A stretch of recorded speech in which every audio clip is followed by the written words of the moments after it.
inside the floor.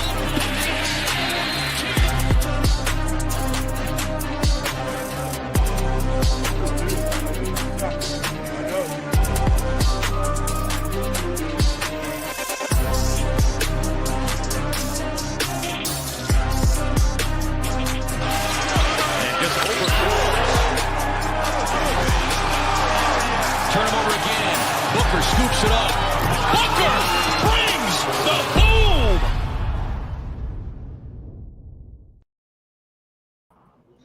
What is up, everybody? Welcome to the NBA Hardwood Show. We got Jimmy Butler suspended, Pat Mahomes in the Super Bowl, JBC continuing to print. I mean, everything is just the same in the world, right? So got the two Chiefs guys with me to get all excited about, Mahomes making it to the next round and everything. And it was a great game, and I enjoyed it, and I enjoyed DC. I'll go to you first. You said I had the tweet of the day. Did it hold up? Did my tweet hold up as the tweet of the day?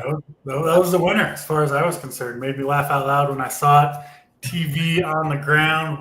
It was the caption, you know? I think you've learned over the years, Mango, just the 3 words, right? What a game. You don't need to try to explain the joke to people. They'll get it when you deliver it right. So, yes, tip of the cap on the excellent tweet.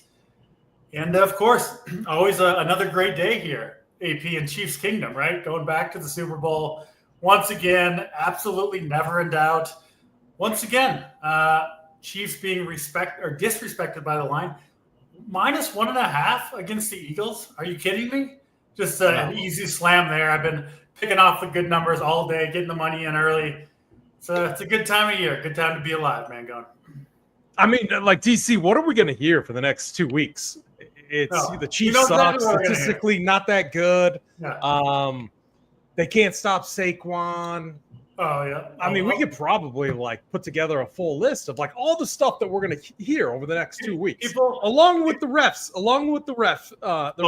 too. The refs won't stop, and then I've already seen people getting in. They're trying to get into the weeds with the X's and the O's and the matchups and the line matchups.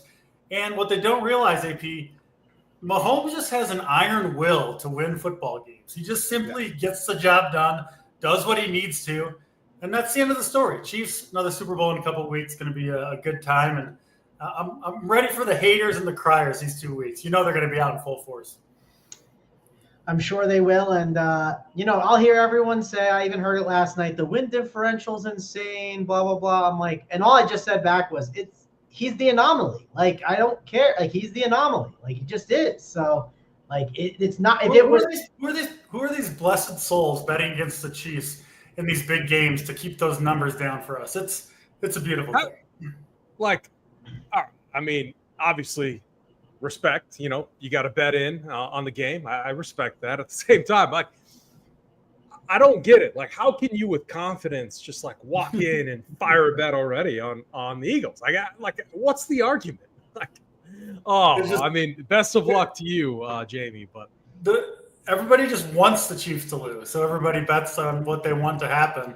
Not going to happen. I'll admit I wanted the Chiefs to lose, but I bet on the Chiefs, right? I wanted them to lose. But hey, we broke the curse too. Actually, it might not even been a curse, but Big T, he joined the good side. He was on the Kansas City Chiefs.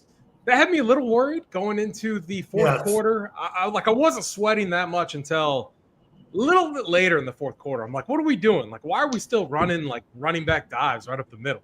This is the dumbest game plan ever.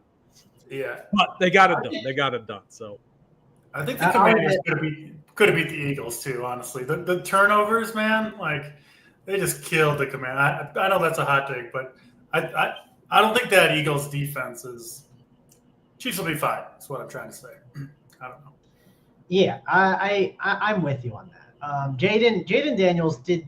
We don't blame Jaden Daniels for yesterday's game, right? You know what I mean? Sure, he could have played better in certain spots, but he wasn't the guy turning the ball over and making it. No, it wasn't his fault at all. I didn't think. They were still putting up points and still moving the ball, and I'm not super. The whole line issue too in the spot, the spotting of the ball in those type of situations. You have Josh Allen. I think Gruden said it best. You got to go for the knockout punch. You got to actually make it certain that you're passed. You got to pick up not 1 yard but 2 yards. So I thought Gruden said it best. I'm not going to sit here and say he didn't get it. Like, I don't know. I wasn't right there. I know different angles can show different things. So those plays are hard to overturn. Was it a bad spot? Probably, but look, you gotta make it. You gotta, if you got Josh Allen, you gotta get more than 1 yard there, right? Like, that was just pathetic. I mean, yeah, I'm with you. I didn't like the sneaks they kept doing over and over. They didn't make a lot of sense. Like going to the left, I hated that. Just literally push them down the middle. It's not that Are hard. they the dumbest team out there? Do they not know how the tush push works? And you got Josh Allen. I know Allen likes to go on the left side a little bit, but I've seen him do both ways. So that's why. But they just did it every time they went to the left. It was absolutely stupid. But it is what it is. Of course, we have a lot of basketball games to talk about. And we're starting early, right? It's 4:45, so we have tons of time to break it all down for you guys. We got 10 basketball games today. Already gone through it. I was on the playbook today, and it's a monster of a slate, and it's a really, really good slate, right? Like when you look at the slate, there's a lot of matchups of just like teams that you want to target in like good spots. Like, for instance, we always want to target the Bulls, right? Well, who do we target with them? Well, we got the Nuggets on the slate. Jokic, and just all these guys are underpriced. Lakers, you got those spends against Charlotte, who's a team we always like to target. The Kings, they're against Brooklyn, a team we want to target. Washington against Dallas, with Dallas, more shorthanded without Luka and some of those other guys and just good prices. That's another good spot to target. Like Atlanta, Minnesota, we've talked about their prices all season long, DC, and how stupid their prices are. Well, now they get the Atlanta Hawks without Trae Young. I mean, we have a lot of like elite spots just to target on the board. So it's definitely going to be an interesting slate. I'm excited to break it down with you guys and talk about it. So let's dive in and break it all down. Before we do that, if you guys could hit the like, we would appreciate that. Subscribe to the channel to find out when we go live and we have all of our content. And then I want to go through the injury stuff because we are starting the show a little bit earlier. And because we're starting earlier, we don't have as much news. So first one up, Rui Hachimura, he is questionable. Gabe Vincent as well. My boy Tobias Harris, DC, he's questionable. I'm nervous about him. He didn't call me, my good friend Tobias, but I'm worried he's going to miss this game against Cleveland. Then you got Jimmy Butler. He's already suspended. You also have Jaquez as questionable. Goga and Suggs questionable as well. The Knicks side of the ball, Josh Hart, he's questionable. Not super worried about that, and I'm not expecting that anytime soon. Aldama and Laravia, they're also questionable. A big one is the Celtics. What's going to happen with Hauser, Horford, and White going up against Houston? I mean, I think that could help some of these Celtics options. Those guys are all questionable. Cam Whitmore, he's also questionable. Another play that could be pretty chalky and a good play is Jakob Poeltl. He's questionable as well. Someone told me Goga's available. I must have missed that in the chat, but yes, that did come through. My bad. He is available. Had to hit refresh on my page, but Jakob Poeltl, he is questionable. Another guy, DeAndre Hunter and Larry Nance and Zachariah. I'm not going to even try his last name. Rissashir, I think is. Yeah, that's not bad. Rissashir, Mango. Rissashir. No R. Silent R there. Rissashir. But Hunter, Rissashir, and Nance, they're all questionable, which definitely matters a lot. I'm not saying I want to target Minnesota, but they're already shorthanded without Trae Young and Jalen Johnson. So that's a big piece of news that we are waiting on. And then we won't mention Milwaukee and Utah. That's the late game. That's the night slate or the showdown stuff where Rubio will be taking care of that. But a lot of questionable stuff that we have to kind of dive through. DC, I know you've kind of looked at the slate a little bit. What's your thoughts on like some of these questionable tags? Like, what are you waiting for that's really important? Well, I actually think Hart is going to sit based on some line prop movements with Cat specifically that I noticed that I bet earlier today. So that's an interesting one. Obviously, if Hart out, I mean, that's 40 minutes plus a lot of production during those minutes off for the Knicks. So big one there. I think the Celtics are certainly one we have to wait on. Nice thing with the Celtics is kind of know where to go if specific guys sit, right? We've just seen it so many times that it's kind of easy to know where to target.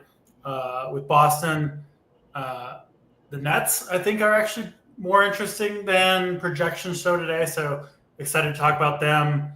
And then, I think the Hawk situation against the Wolves is, I mean, Atlanta could potentially be down, Trae Young, Jalen Johnson, Hunter, right? Three of their key players.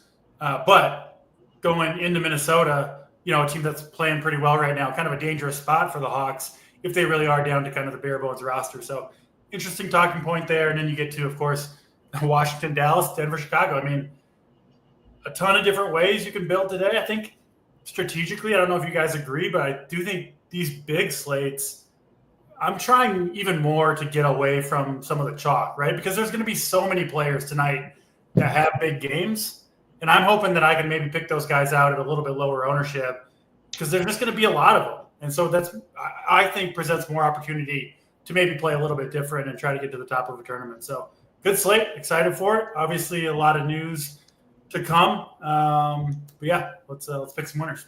Let me add on to that real quick. The Atlanta Hawks situation. Let's not forget, we've seen this before. Happened on the 15th, and it was where Trae Young sat, Jalen Johnson sat.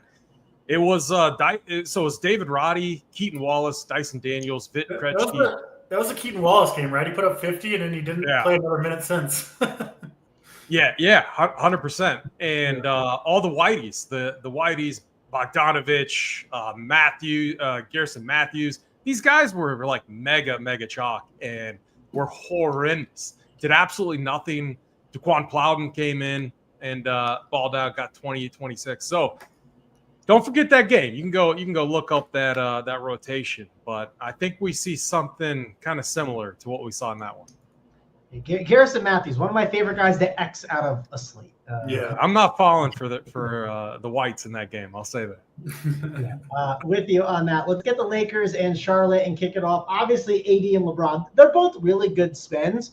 You have to decide in the matchup against Charlotte on the road, are these two guys worth it versus some of these other studs that we're going to have? I also do think at this time, value's just okay. Like, I don't think value's incredible on this slate right now. I think we do have the ability for it to get stronger. Again, we're starting the show earlier, so yeah, that's not surprising that value isn't as great right now. But AD 10-4, LeBron 9-9, both really good spends that you can get to. LaMelo will be low owned at 10.2K.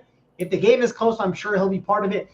Mark Williams, we talked about him the other day. Just not the greatest matchup against AD, so I'm not excited about that. Bridges at 7-7. Just not a lot sticks out there. I know Max Christie's one of those values that's popping today, but Max Christie at 4K isn't someone I'm dying to get to. AP, I'll let you kick it off, though, with Lakers and Charlotte. One of the first games in the 7 o'clock window. There's two games in the window. And, of course, if we are waiting on news, this could be a game maybe to pass on because we have so many other games later on.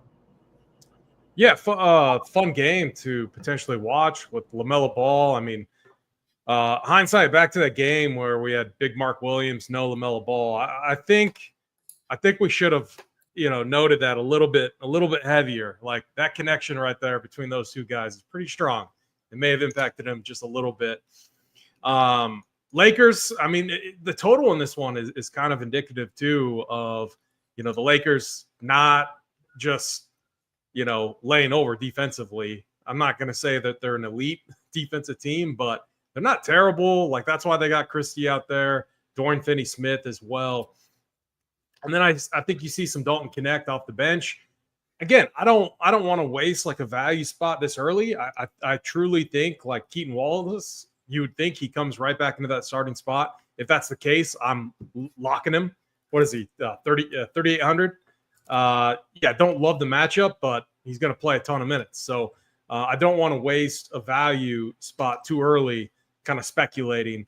But I do think Dalton Connect off the bench, I mean, maybe in 150 formats, you could sprinkle him in. He's been pretty terrible, but he got 23 minutes last game against the Warriors. And then it's really just like Anthony Davis or LeBron as far as studs go. But I can't play. Like, I definitely want to go back to Jokic and then Daniel Gafford just with a monster role right now and a hashtag revenge spot in the best matchup against the Wizards. Like, I don't want to necessarily waste a center spot on AD when I have Jokic and Gafford later on in the slate. So I think LeBron's fine. I'm not like rushing to like build around any player in this game. Yeah, I'll tell you this. It's a loaded center slate. Like I have AD in the conversation as one of those really good centers. I think it's a tough decision to make. Like I think it's a bad spot to spend down at. I think you want to be, living in the 5K and above. I don't think it's a spot to go for values, at least at this time. DC, AD obviously a spend you can get to. LeBron is fine, right? Like spend up forwards have, they have value if we have value at the guard and center spot. But like I said, I think I'm spending up more at the center spot. I do not love the spend up forwards as much today. Curious your thoughts on what you're doing with LeBron and AD and some of the Charlotte options. I don't anticipate ending up on this game, my limited lineups that I play, but if I was going to, I think I would play the stars, right? Play LaMelo and Anthony Davis together, hope for a close game, where they both get their 40 minutes. You could easily get ceiling performances from a couple stars in this game. I wouldn't even mind playing LaMelo and Mark Williams together. I do think their minutes are really tied in performance as well. I kind of think they're the two key guys on Charlotte right now. So I think that's an approach you could take to this game. But as always, and especially on a big game slate, I'm not taking questionable value in this game. There's just no way I'm playing some of these, okay but not great value pieces when there's probably going to be some awesome ones that emerge throughout the night. So won't be going heavy on this game. And frankly, my kind of true inclination is just not to really play anyone from this game or be very selective and keep as many options open as possible. But it would be the stars that I'd be most likely to use. No, I'm kind of with you on that. Like, it's just not a game I want to load up on. Not saying there's bad plays in it, but like, when you look at some of the news that we're waiting on and just how the slate's going to develop, I do not think it's a great game to get exposure to unless it's just the studs in tournaments. I'm definitely going to be. Someone sent you a lineup that had LaMelo and LeBron in it. That's fine, Yeah. As long as you get the good values later, of course. Correct, but we'll talk about it. There are some studs that we definitely are going to want to spend on. I'm curious if you guys want to spend on this next stud in the next game. He's not someone I put on the playbook because I don't know. I didn't see myself getting there. If Tobias Harris misses, I get it.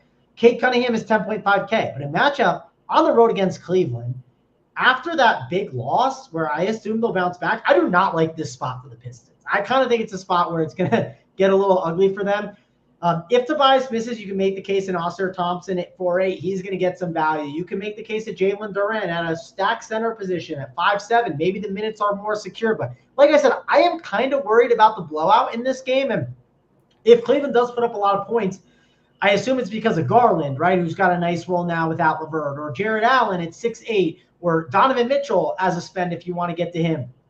Again, though, I like another spend-up option that's in that range, Kyrie Irving over a Donovan Mitchell. So I doubt I'm really getting too much to Donnie Mitch. So for me, I'm not really getting that much exposure to this game. Jake has an interesting question for you, AP.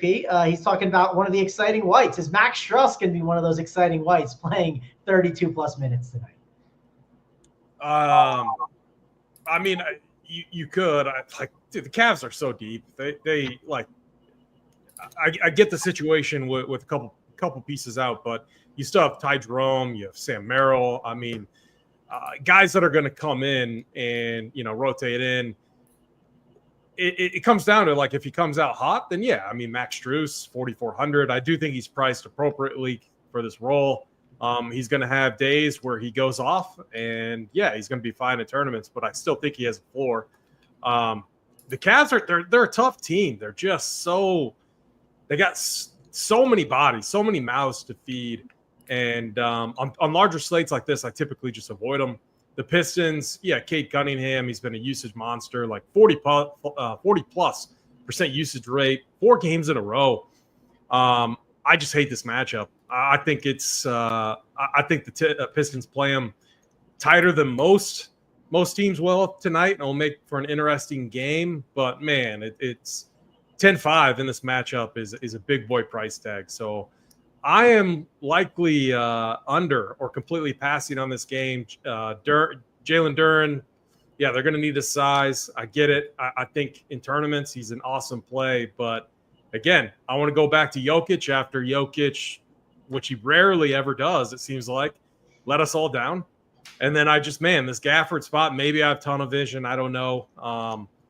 Like, maybe I'll get exposure to one Jalen Duren lineup because 5,700 against a big Cavs team, they're going to need him to play heavy minutes.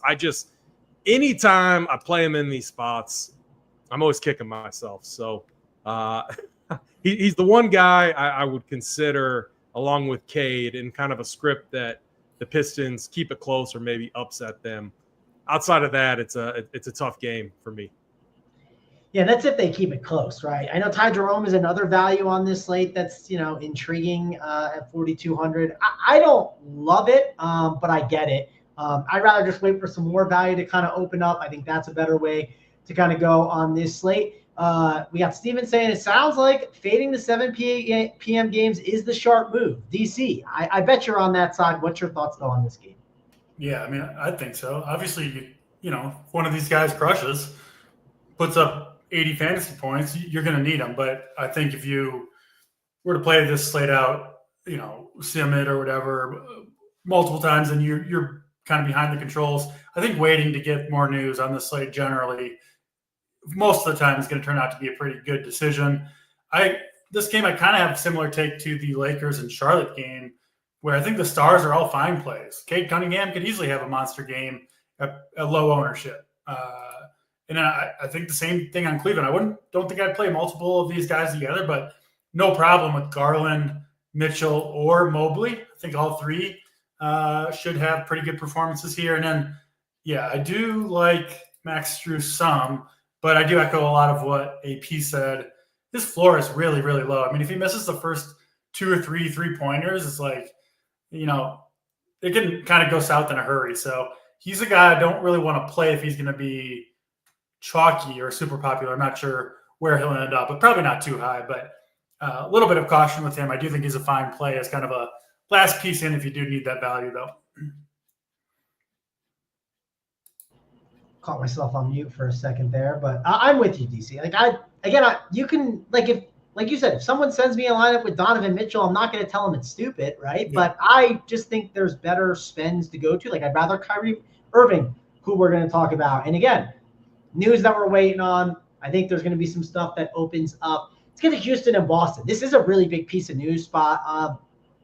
Curious what you guys think of how you'll handle it with Hauser, obviously going to be a questionable guy, Horford and White. We don't know exactly who's in and out, right? But I do think it could give a bump to some of these options. You could make the case that, for one, a Drew Holiday at 5K would get a pretty nice boost. And honestly, the Celtics have been playing really bad basketball as of late. And Drew Holiday is definitely someone that, if he's going to get the full run, this is a good matchup for him, in my opinion, because they're going to need him guarding a lot, right? And actually, playing defense, and that's when you want to roster him at that 5K price tag. So I don't totally hate him in tournaments. You can obviously make a case that if a Derek White is out, a Jaylen Brown at 7.5, or a Jason Tatum at 9.7, they definitely get a little bit of a bump. And then if a lot of those bench guys are out, let's say all three are out, Peyton Pritchard at 4.8 would get a little bit of a boost. My only issue might be the wrong slate to kind of do it, but curious to see what you think, AP, on this Boston side and how you're going to handle the news. And of course, maybe you'll look at some Houston run back options. Yeah, pretty difficult to play the Celtics right now. Not playing good, like you said. They still have a winning record, and they're still going to be fine in the end, but they just have not looked right. And, some of the prices are a little interesting, and they're coming down, which makes them a little bit more attractive. They're still a team that has so many mouths to feed. And like Jaylen Brown, 7,500 feels better than what we were paying, 8,300 not long ago. You could get there. It's a massive slate. There's a lot of good matchups. There's some soft pricing later.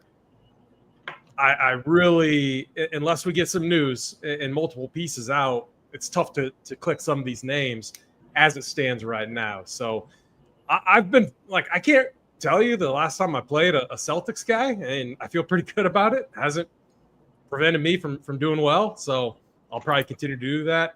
Amen Thompson is the one guy that it's just man, this guy is an absolute beast. Brutal matchup, but he can get it done in so many different ways. So I think he's a fine tournament play. Back-to-back monster games against Cleveland. Really, really impressive. They're going to be playing up here against Boston.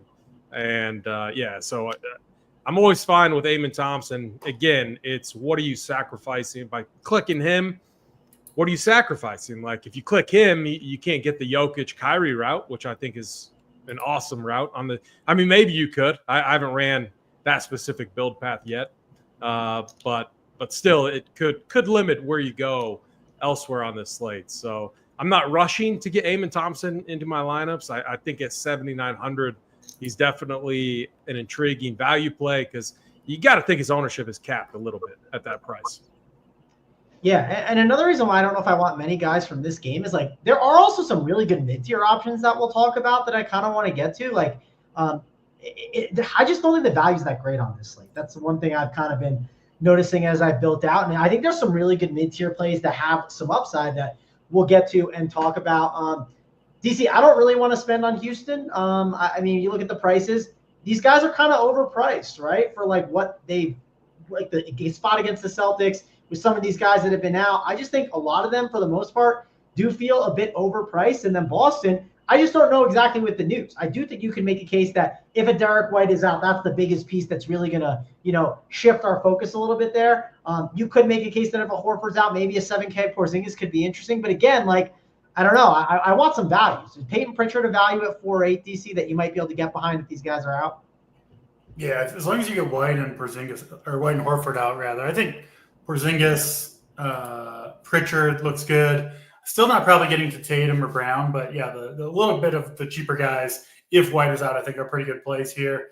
And then, I mean, Amen Thompson, man, we keep talking about him, but it's possible we look at this, even the 7.9K price tag, as something of a discount because the trajectory he's on is insane. He actually reminds me a lot of Giannis as a player. He's trying to come up with a good comparison. That's kind of who he is. I mean, he can do everything really except have the shooting and the polished offensive game, right? But the athleticism is just off the charts. He has no problem playing, 41, 42 minutes a night. And I don't think he's going anywhere. So I don't know if I'll get to him tonight, but yeah, I think he's a guy to keep playing a lot of because I think there's a lot of big games coming from Amen Thompson down the stretch of this season.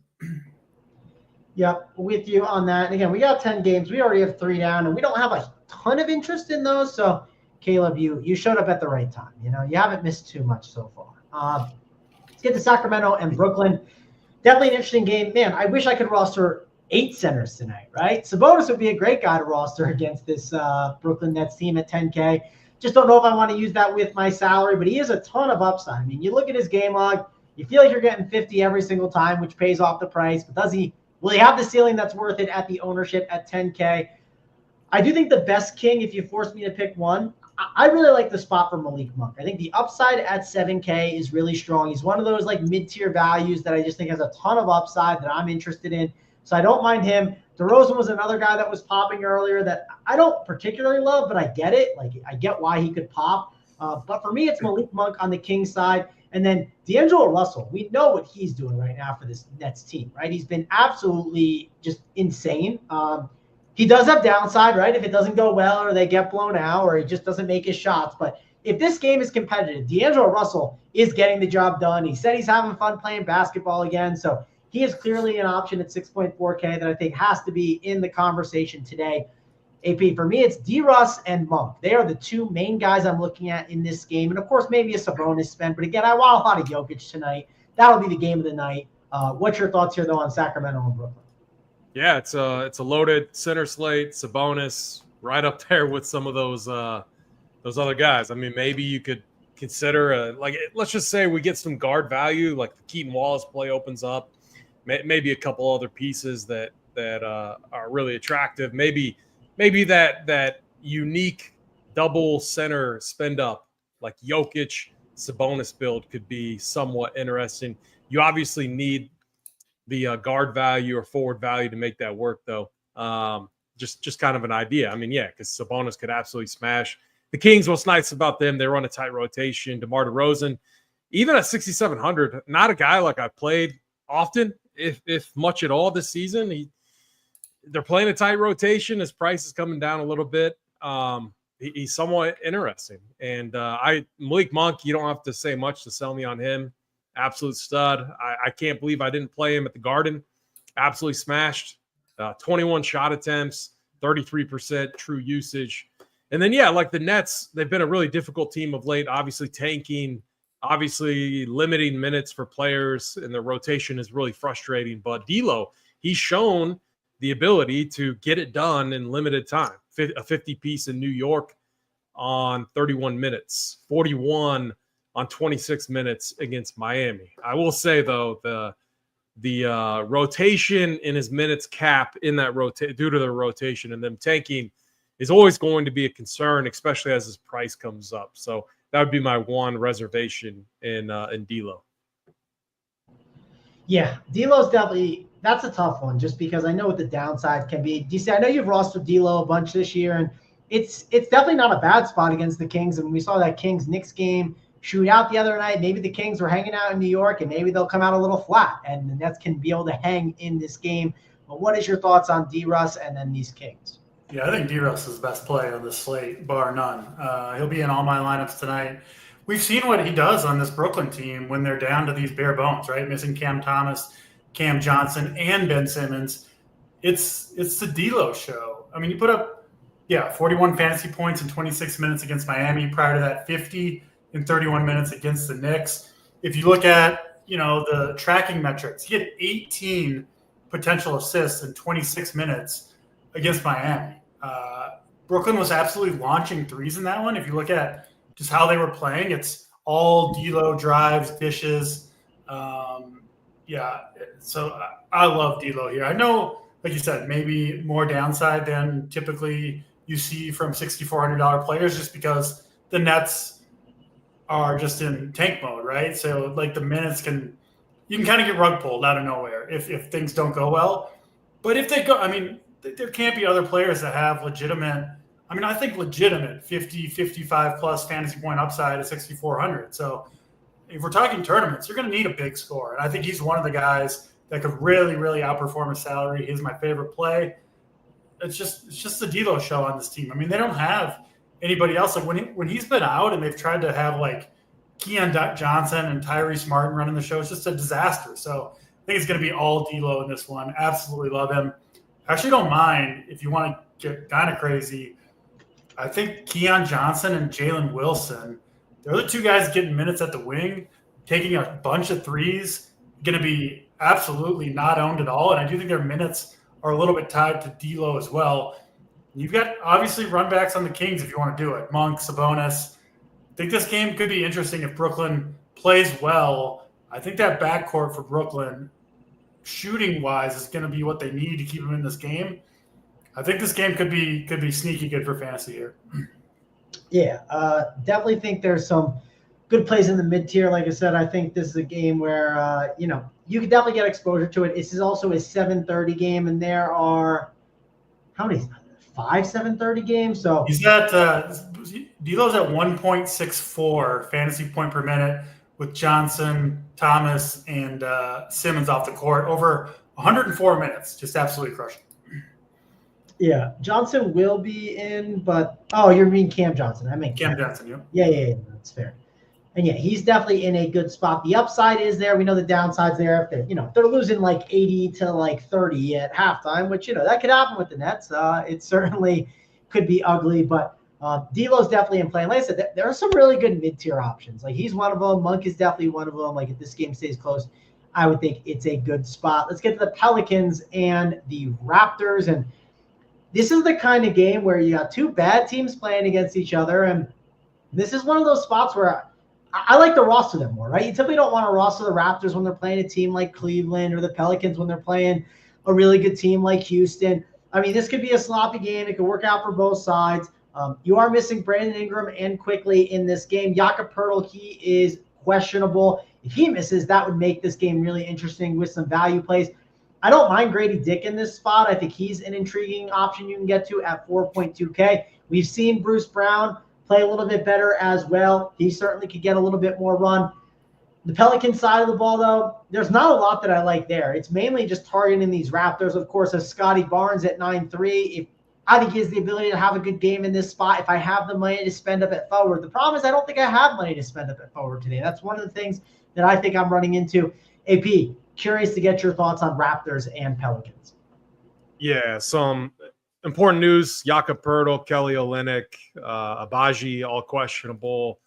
Man, if those pieces miss, you got to think Chris Boucher, who has, he's been decent. It's not 21 minutes. It was a perfect matchup against Atlanta, but he's obviously highly productive when he's out there.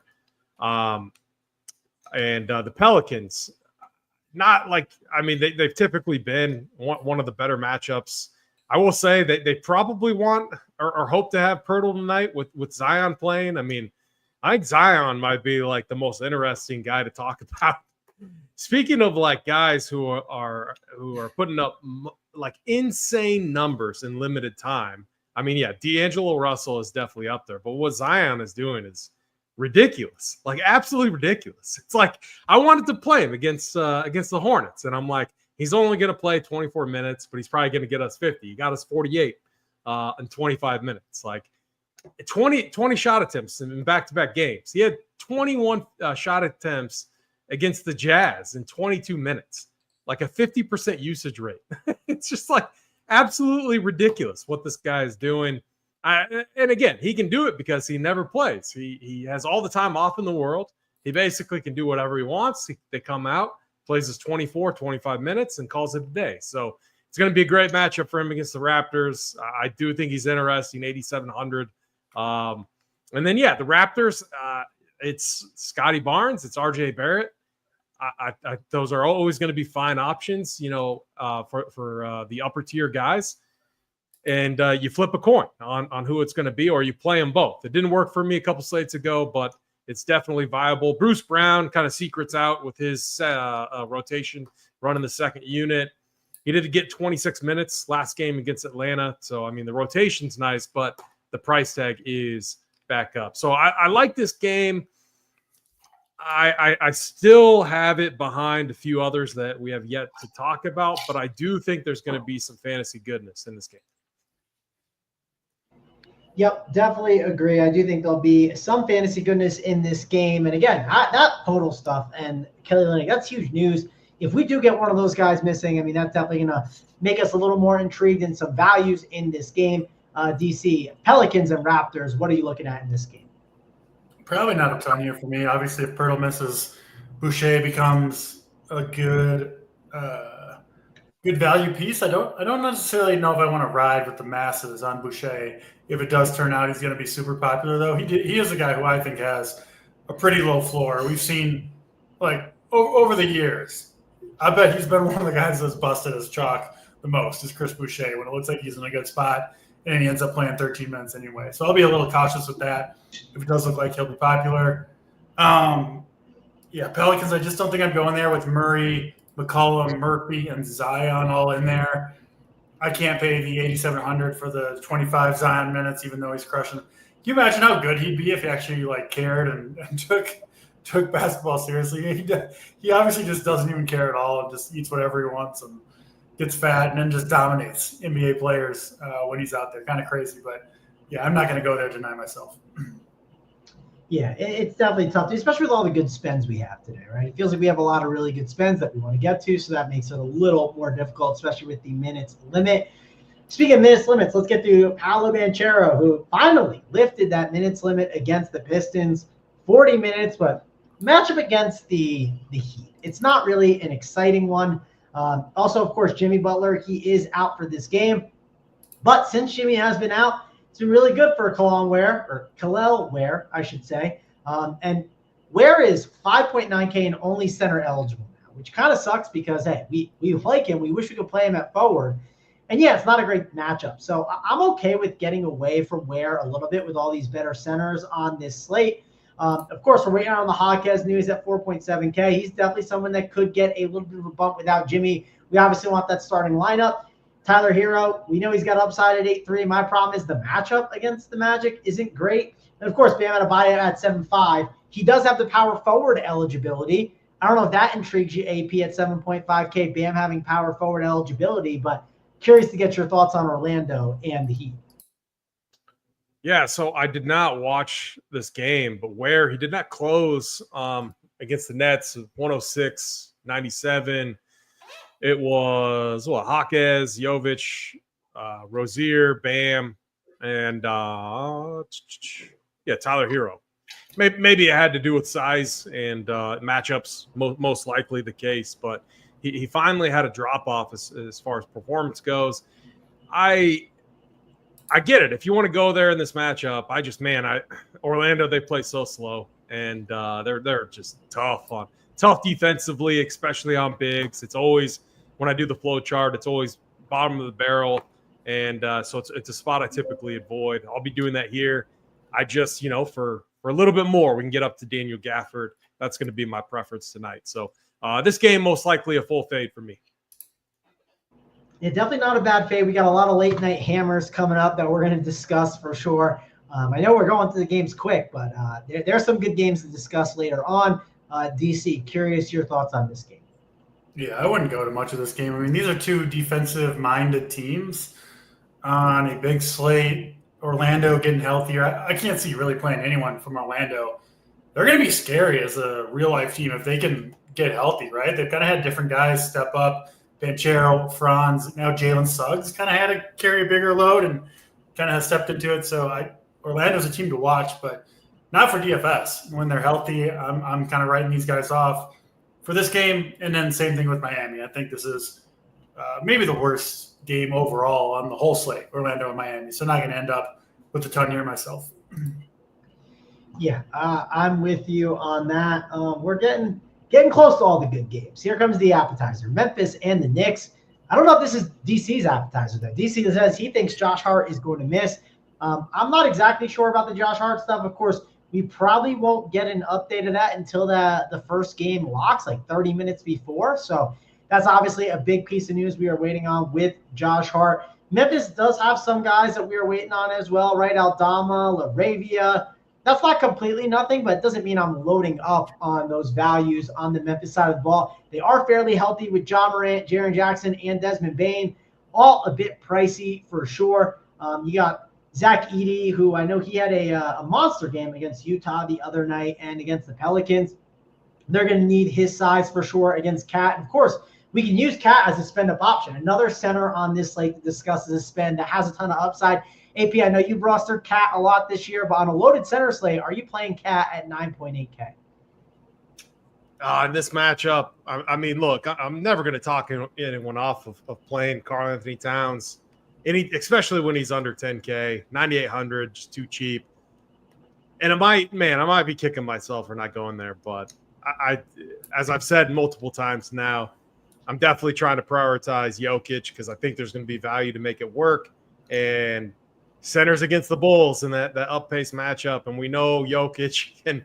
I mean, he could come out and put up 90 plus, like he's done it once already this year. So I probably won't be getting to Cat, but man, he's a good option. I guess my opinion would change if Josh Hart was out. So if Hart was out, like as it is with the Knicks, like if Karl Anthony Towns is out or Brunson, any of these main guys, it changes everything because they run such a tight rotation that it's just going to be more opportunity for other starting players. Usage is going to spread to them, and it's just going to make everyone else a much better play. So if Josh Hart was out, obviously Cat, more rebounding upside, more scoring opportunities, etc. I would have interest then, but right now it's kind of a wait and see. And then the Grizzlies side, I'm curious to see what you guys are doing, but would I love to play Ja in the Garden? I would. I don't trust his rotation or minutes at all right now, and you're paying a premium on him still. So it's a pass for me. Same with Bane. He's 8K with everyone healthy. Very, very difficult to do that. So the Grizzlies are just a tough team right now to nail down DFS-wise. Yeah, it's definitely not the easiest game. DC, it sounds like you think Hart could miss this game. Obviously, if he doesn't, you'll obviously adjust your lineups. And if let's say he plays, you have all these really good games that we're going to talk about in a little bit that you can just gravitate towards. But you think Hart's missing, it sounds like. How are you kind of handling this game? Yeah, I mentioned this a couple times, but one of the things I bet a shit ton of NBA player props now, kind of tailing just the numbers, right? Getting the numbers right. And so you get like the cash out options from DraftKings on those bets. And so I had some Knicks unders, and then the Josh Hart news hit, and those cash out numbers dropped like precipitously to the point where, I've done this enough where I do think Hart's going to end up sitting based on the movement on the props there. So again, obviously not a sure thing, but that's my guess. And yeah, I think a lot of people are going to assume that he plays. he's certainly projected in right now. If you take him out of there, these Knicks numbers are going to jump considerably because they don't really expand the rotation, right? I mean, those guys just do even more. So, yeah, I think all the Knicks are good plays. I mean, what's their team total in this one? 125, something like that? It's like an insane total. Like if you look at I actually looked at the totals earlier, DC, just to kind of call this out.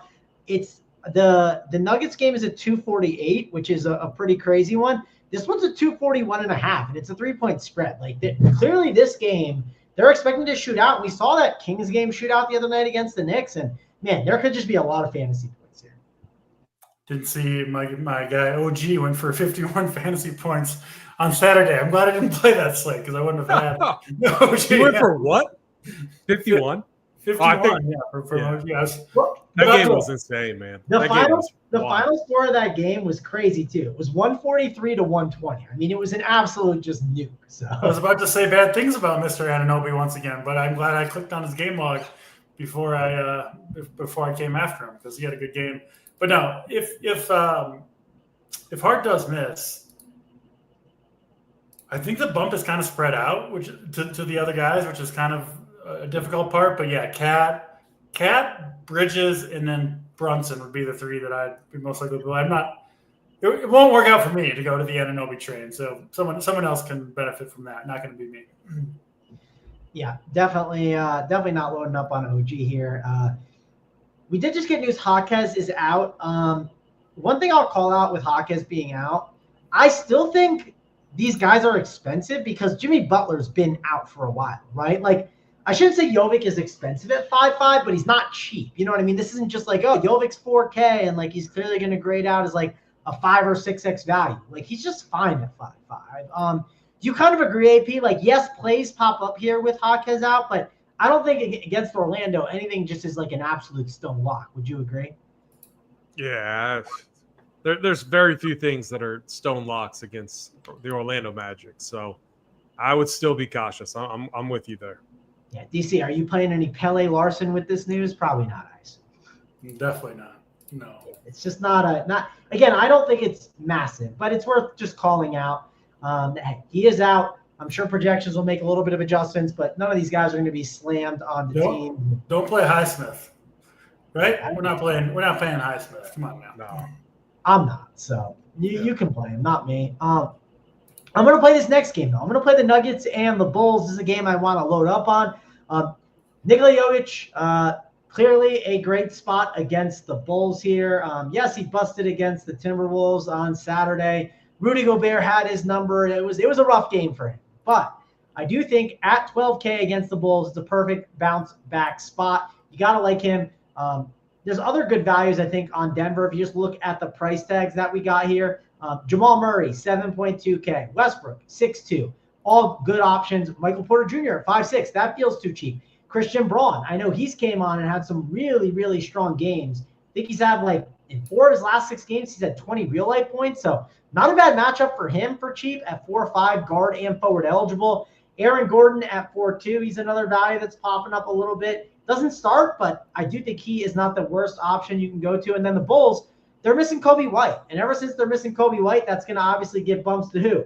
Zach LaVine, Zach Giddey. Those are 2 guards that easily could get a little bit more work. You got an Ayo DeSumo at 5.3. He definitely get a little bit more work and have some upside. Lonzo Ball at 4.5. Not saying he's getting more minutes, but he's been playing a lot better in that 22 to 26-minute range. And as a value, I don't mind him. And Pat Williams at 3.8.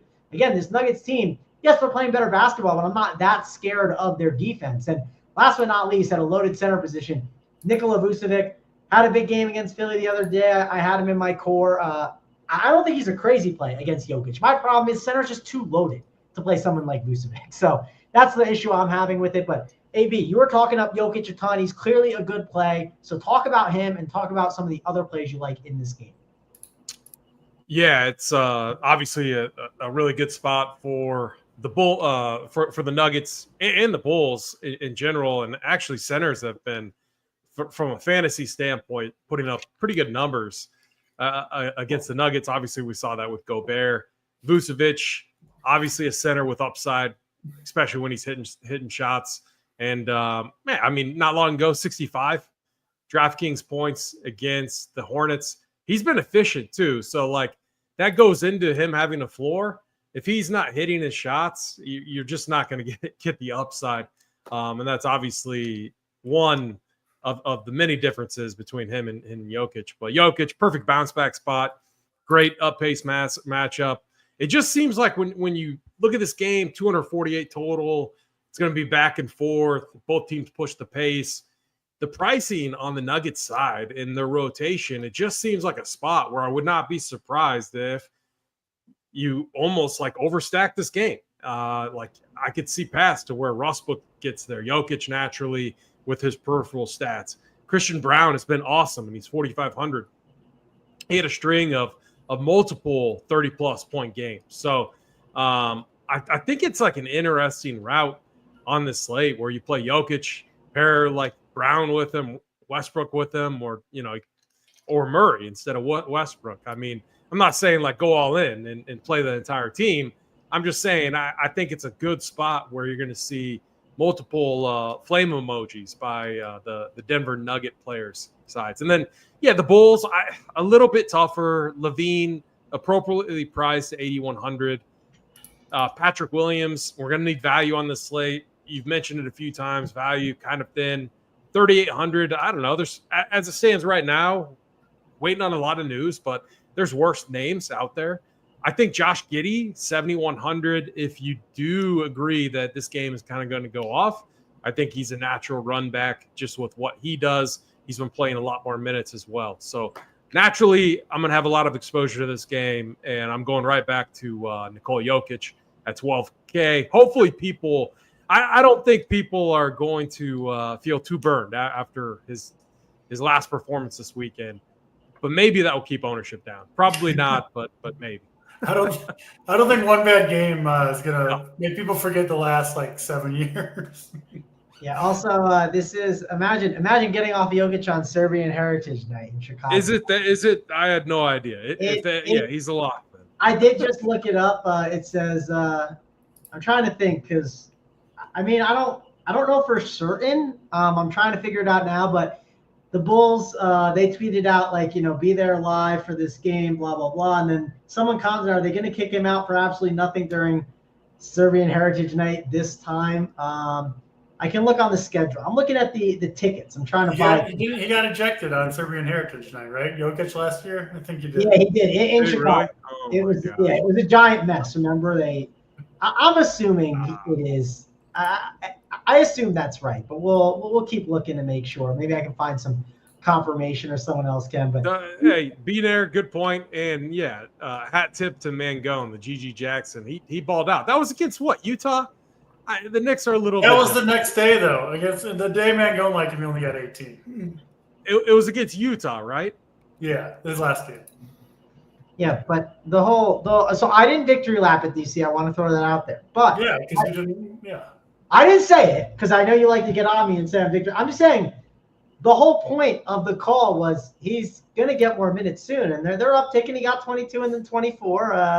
But yeah, your non-victory lap kind of sounds like a victory lap to me. No, because it was the wrong slate. When we talked about it, it was the wrong slate too. But it eventually opened up, and I must have been like talking from the chat.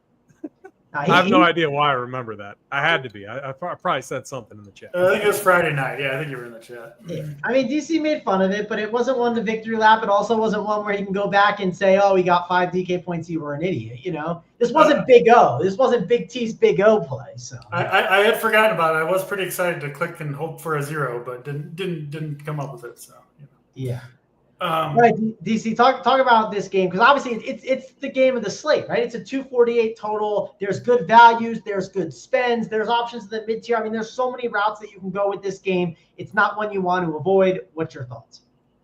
Yeah, I mean, when you see a 248 total in the NBA, that essentially means that the game's going to be up in pace, right? That's what it boils down to. AP, I know you bet a lot of totals. That's what it is, right? More so than like the shooting percentages. They're not saying they're going to make more shots. They're saying they're going to have a whole bunch more possessions. And so you're going to give the Joker essentially max possessions in this game. I mean, and he thrives in games that are moving up and down the court. He can do everything, right? Starting the break, getting rebounds. this seems like a game that he should absolutely crush. So I get it with the Joker, a priority play, no question about it. Yeah, I think the Nuggets guy is my favorite guy to pair him with, I think, is Christian Braun, just with the discount there, 4,500. And the Bulls play small too, so I think there could be a few extra minutes for a wing like Braun. And then I really like Josh Giddey in this game, 7,100, no Kobe White. Another player who gets bogged down when you get into some slower half-court type of games because he's not really a half-court scorer. But what he really is a guy who can get out in the open court, get out in transition. I think this is a good game for Josh Giddey. I like that pairing a lot. Joker, Giddey, maybe you throw in a Braun or a Westbrook, something like that. Obviously, really good game here with the 248 total. Yeah, clearly a good game. We're going to want to load up on it. I'm going to load up on it. We all are, but it's for good reason. It's a huge total. Let's get to Atlanta and Minnesota. I will say before we do that, though, we did get Tobias Harris game time decision. So that's our update on that. If you want that value that's going to open up, got to wait a little bit longer to see if that's going to happen. Let's get to Atlanta and Minnesota, though. Atlanta's a big one that we're waiting on some news. I know AP kind of talked about it a little bit. If we are missing these three, right, Hunter, Nance, Zachariah, we're going to have a lot of value options to go to, right? Dyson Daniels at 7'4". You got a Kongu at 6'4", who's just, ever since he started, he's been absolutely awesome. DeAndre Hunter, who's going to have some safe and secure minutes and maybe some usage is funneled his way. If any of these guys miss, Bogdanovic could become chalk, and we know how Bogdanovic chalk works. It's very much like Michi chalk. So he'll be a guy I won't be playing much of if he is chalk. Of course, maybe Keaton Wallace, if he slides in the starting lineup, that'd be interesting. Larry Nance, he was a value that people were on the other day, and he could start and get some reasonable minutes. So there's a lot of options here with Atlanta. The problem is the matchup's not easy, right? The spot against Minnesota is not an easy one for these guys. And Minnesota has some value on their team, right? You can make the case Nickeil Alexander-Walker at 3-4. If you want to jam into Jokic, he's going to help you do that. Jaden McDaniels is fine at 5.3K. Naz Reid, sure, he's getting pricier, but he can definitely make some sense. Rudy Gobert is kind of cheap at a loaded center position at 5.8K. And then you have Julius Randle at 7.6. We know he has upside in this spot. I mean, it's a good matchup. He's playing against Atlanta. So there's a lot to like in this game, AP. Curious to get your thoughts on how you're handling this while waiting for the news. Yeah, I mean, anytime I'm seeing an illness tag right now, it seems like it's closer to doubtful. You got flu going around. I had that last week. It's not fun. The worst is the norovirus that's also going around. That's going to get you the shits and throwing up and all of that. You definitely don't want that. So the stuff that's going around right now is definitely real. So that injury tag, in my opinion, definitely real.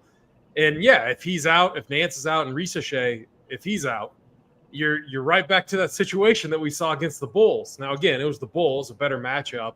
The Timberwolves, though, man, this is a team that they feel like that they would play down to a worse opponent. I could definitely see this game being a little bit interesting until the ant, stops messing around and kind of takes over the game late. But it's going to provide some nice value potentially for the Hawks. I'm already working under the assumption that Keaton Wallace likely going to start. That's what we saw the last time that Trae Young was out, and he hasn't played since. So I'm just going to assume that that's the case. I don't know about you guys. I can't really chase Krejci and the 46 piece that he had against the Raptors. This is just a completely different matchup. I mean, maybe he gets it done. The other thing too is if all of those players are out, I mean, yeah, the Hawks are much more thin, but they still have guys that they can roll out there. So just be careful. Avoid the Garrison Matthews, the Bogdanovic. I mean, he hasn't even really worked out. He had that one nice game, two good games against the Suns and the Raptors. He was 8 for, he was super efficient. So you need him to be perfect. And he got 28. 28 at his price. You don't care at all if you didn't play him. That's not killing you at all. So he's just a fade for me, even if he's starting. I'm not going there. He's just been terrible. So for me right now, it's Keaton Wallace. I'm not missing out on that. I think he's I think my two lineups tonight are going to come preloaded with Keaton Wallace right now. All right, Keaton Wallace season for AP. We did just get Duncan Robinson downgraded now with an illness. I know you just mentioned the illness stuff, AP. So I don't know. We're getting tested on if we're going to play the Heat tonight or not. I'll tell you that. Well, let's wait and see the starting lineup, right? I think I'm not going to guess with the Heat. I'm going to wait and see the starting lineup. We'll be in the Discord. We'll talk about it. I just think it's hard to figure out right now without that starting lineup. DC, if you have any takes on the Duncan Robinson stuff, feel free to provide that and then talk about what you're doing with this Atlanta game. Yeah, it's like the more players a team is missing, it's like an exponential thing, right? Where you get another guy out and it becomes even more and more important. So, like you said, if Duncan does sit, can have some hard decisions to make on the Heat. I'm with you.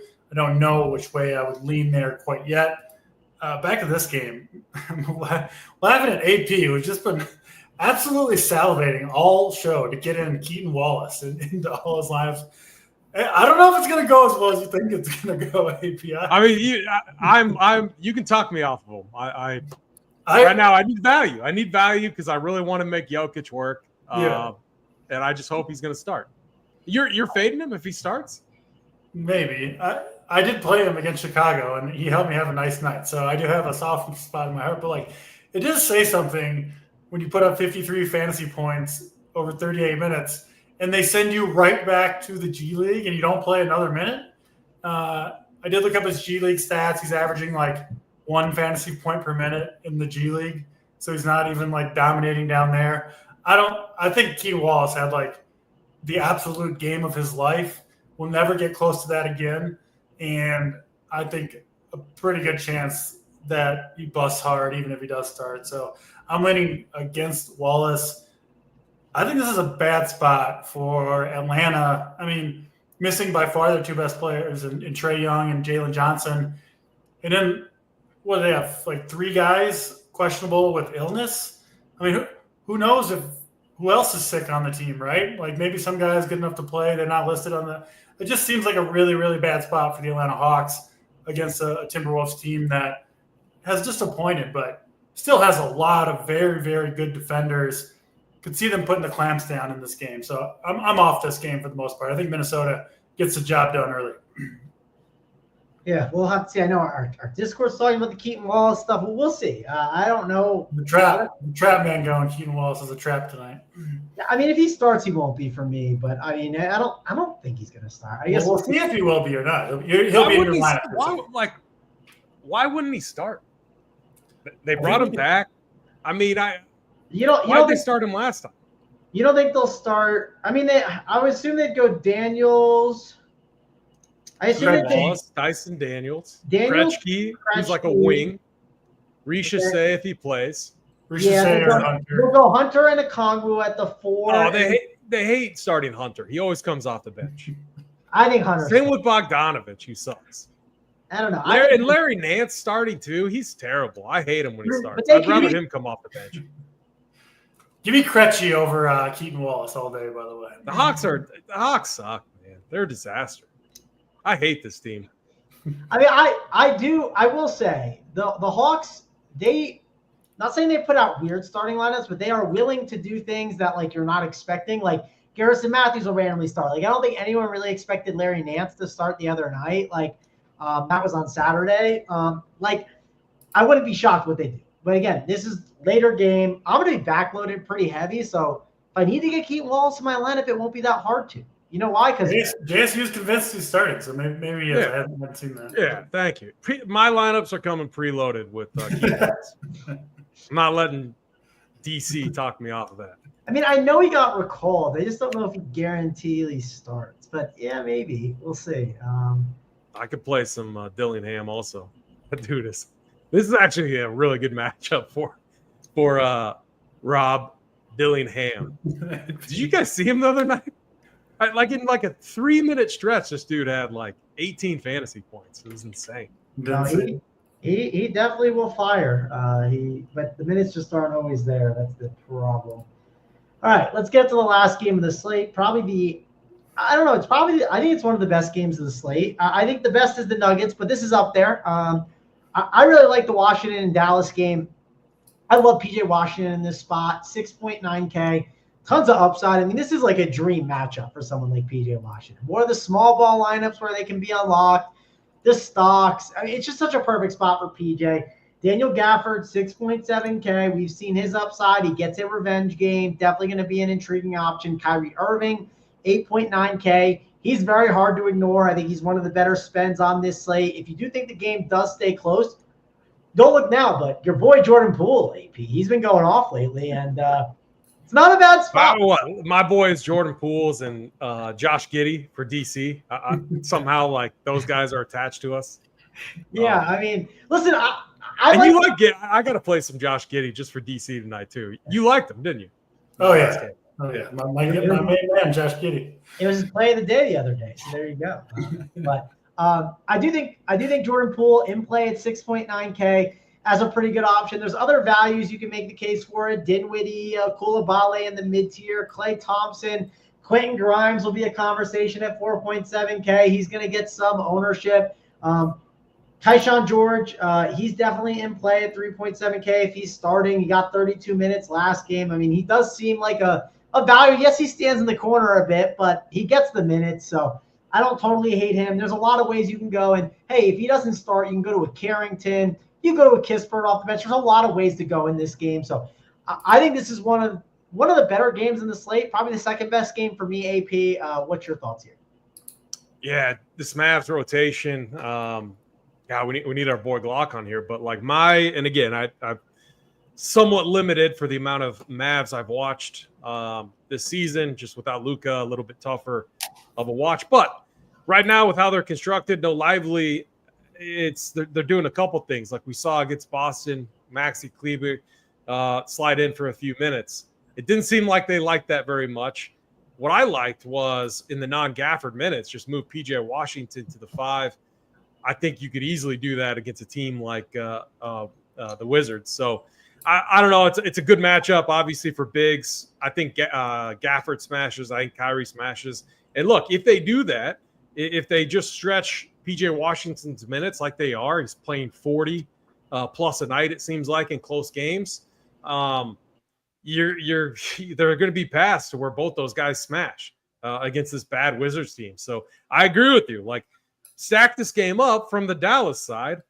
You do not have to ever run it back with a Wizards piece. Like, this team is a disaster. They're terrible. They're a joke. Like, they suck.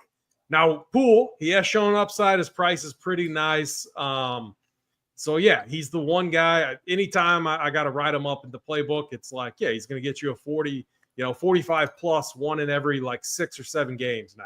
And it is kind of wild. I will say over the last 5 games, he has 45 plus in 3 of them. That's pretty impressive. I feel like Jordan Poole has filled his quota for good games. And I kind of think you're talking yourself until we see it. No, I'm talking myself off of him. Like, he's filled the quota. Like, if he does it again, I mean, that would be ultimately impressive. So I had him as more of a tournament play. I mean, in that price range, you got Josh Giddey. Like, can I play him over Josh Giddey? I mean, I don't know. It's an interesting discussion. I love the Mavs side, but I'm not going to force any run backs. What do you guys do? I mean, I think the Poole thing makes sense unless you're worried he's in PJ jail. I don't think so. I think he'll be on Kuzma though. But I like Poole. I think he's in play. You got Dinwiddie revenge as well. If you want some more revenge in your life, DC, what are you doing with this game? Yeah, I like my decision whether to play Kuzma and Poole is like mostly trying to determine what kind of mood they're in on a particular night, right? Because it's like they're just non-serious basketball players, but they're really talented and they are capable of going off. And I don't know, 2 good games in a row for Poole. He's got the confidence going. He's looking across the backcourt of Kyrie and Dinwiddie and Klay Thompson. And then you got, I mean, Washington's definitely going to be on Kuzma for sure. I think that's going to happen. So kind of an interesting spot for Mr. Poole. I'm intrigued at the $6,900 price tag. PJ Washington, I think, is the second best play on the slate after D-Russ. I mean, you're going to give me like 41 minutes against the Wizards. I'll take that. So love Washington. And then I do think you can mix in Kyrie and Dinwiddie as well if they fit in. And, yeah, could be an awesome game here. Poole, yeah, kind of talking – AP kind of talked me into him, and now I'm talking myself the rest of the way. I'm in on some JP tonight. Hopefully he'll not have Fuck, I'm into it. Hey, leave that guard spot open. That way, if you want to get to Keaton Wallace when he's starting, you can move there, right? And don't you guys think it's going to be Quentin Grimes that comes in and attempts to slow down our Jordan Poole? Yeah, I don't think. I mean, PJ Washington's going to definitely be on Kyle Kuzma. Poole will have like 22 fantasy points by the time Grimes gets on the court. It's all good. Yeah. Well, I'm not worried about it. I just think Grimes, again, set 4,700. He's always been better for me off the bench too. Anytime I play him as a starter, he sucks.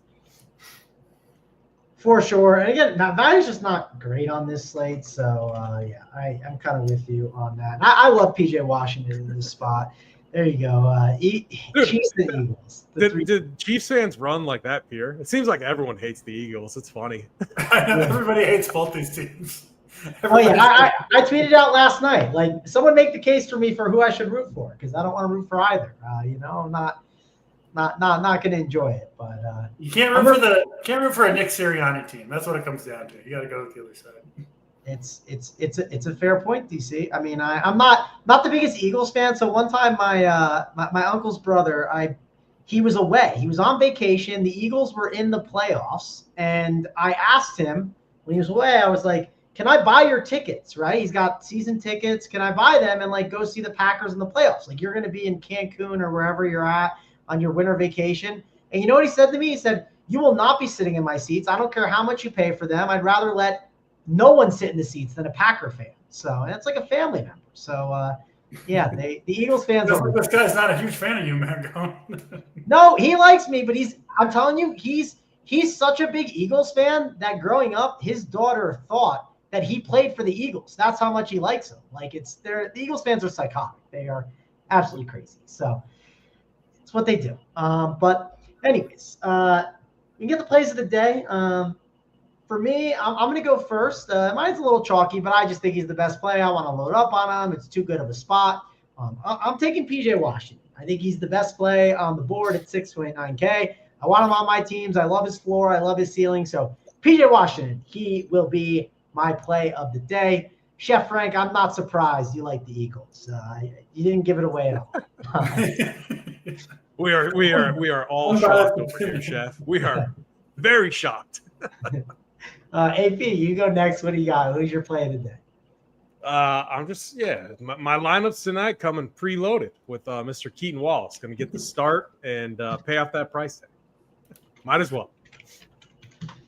All right, DC, who do you got? Who is your play of the day? We got a 2-pack, 2 guards in the 6Ks, each going to get you 50.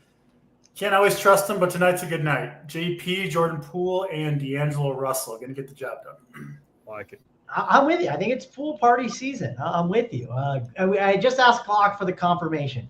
I thought it would be Kuzma in PJ jail, and he agrees. He thinks Kuzma will be in jail, and when that happens, funnel the usage to JP. So it's about to be a pool party in Dallas. Hopefully Glock gets the invite. But that's going to wrap it up for us. Thanks a lot for joining us on the show. Of course, we will be back tomorrow. We'll be bringing you guys the winner, so be sure to check that out. I believe it'll be JSU. It'll be Big T, and they will be on. Let's see if they're on. 2:45, and it'll be a free show. So be sure to check that out. I'm sure they'll complain about the Chiefs and talk football. So you guys got to make sure you're there for that. 2:45. 4:45. My bad. I'm on Mountain. It's going earlier and earlier.